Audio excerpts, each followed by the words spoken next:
年，国际上研究维吾尔问题颇有影响力的德国学者，在一个尚未公开的研究报告中分析表示，中国对维吾尔人的生育控制政策可能使南东突厥散维吾尔族及其他少数民族的新生儿人数20年内减少260到450万人，高达当地预计的少数民族人口的1/3。路透社6日报道了有关该社独家分享的由德国学者郑国恩主持的这个研究报告。基于对官方生育数据、中国学者和官员提出的人口预测及民族比例的分析，郑国恩预测北京的政策可能让东突厥散南部汉族人口从目前的8.4%激增到约25%。报道还表示，研究报告还包含了未曾发表的有关东突厥散节育政策动机的中国学者和官员的研究。官方数据显示，2017至2019年，东突厥散生育率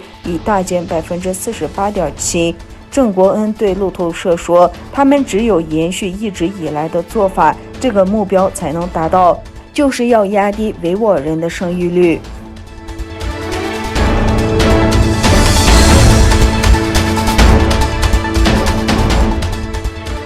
共和党人要求彻底抵制北京东欧，指称中国政府违反人权，特别是对东突厥散地区维吾尔穆斯林的压迫。华府以种族灭绝形容中方的行为，北京当局对此表示抗议。美国越来越多的国会议员呼吁抵制明年北京冬季奥运会。华府今天重申，希望与盟国就可能抵制仪式达成一致的做法。美国国务卿布林肯在华府国会听证会中表示，关于东欧，我们正与盟国及伙伴密切磋商，检视大家共有的疑虑，而理想情况是制定一致的做法。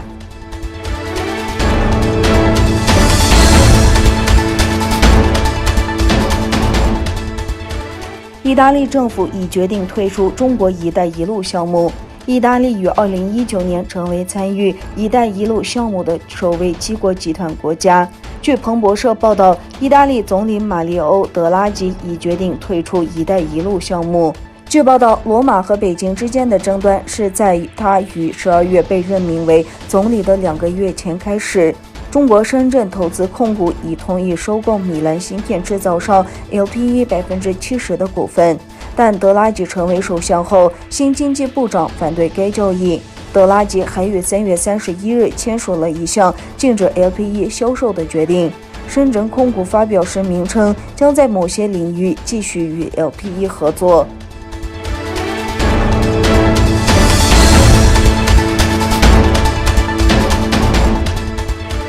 在公众舆论的反对声浪之下，匈牙利政府有意搁置在首都布达佩斯建立复旦大学分校的计划。这所复旦分校将耗费匈牙利纳税人近20亿美元。因不满匈牙利当局在布达佩斯开设上海复旦大学分校的决定，自由派出身的布达佩斯市长上周宣布，将重新命名复旦分校预定校区周围的街道，改为达赖喇嘛道、维吾尔烈士路、光复香港道等。上周六，数千人在匈牙利首都布达佩斯游行集会，抗议在该市建立复旦大学分校的计划。当天晚些时候，匈牙利政府高层表示，复旦大学在匈牙利建立分校的计划尚未成型，当局将尊重民众的意愿。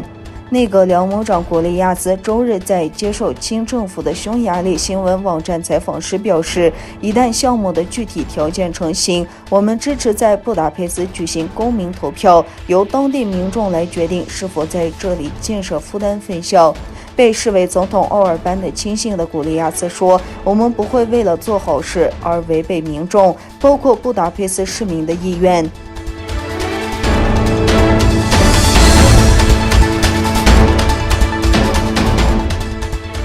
美国国家安全顾问沙利文就将于6月14日举行的埃尔多安拜登会晤发表评论时表示，美国总统拜登与土耳其总统埃尔多安很熟悉。他说，拜登和埃尔多安期待着利用这个机会审查双方关系的各个方面。沙利文作为嘉宾出席了白宫发言人普萨尔基主持的每日新闻发布会，详细介绍了拜登将于6月10日开始的欧洲之行的细节，并回答了记者的提问。沙利文表示，作为将于6月14日在布鲁塞尔举行的北约峰会的一部分，总统埃尔多安和拜登计划举行双边会晤，两位领导人将就东亚、叙利亚、伊朗、纳戈尔诺卡拉巴赫和阿富汗地区的问题深入交换意见。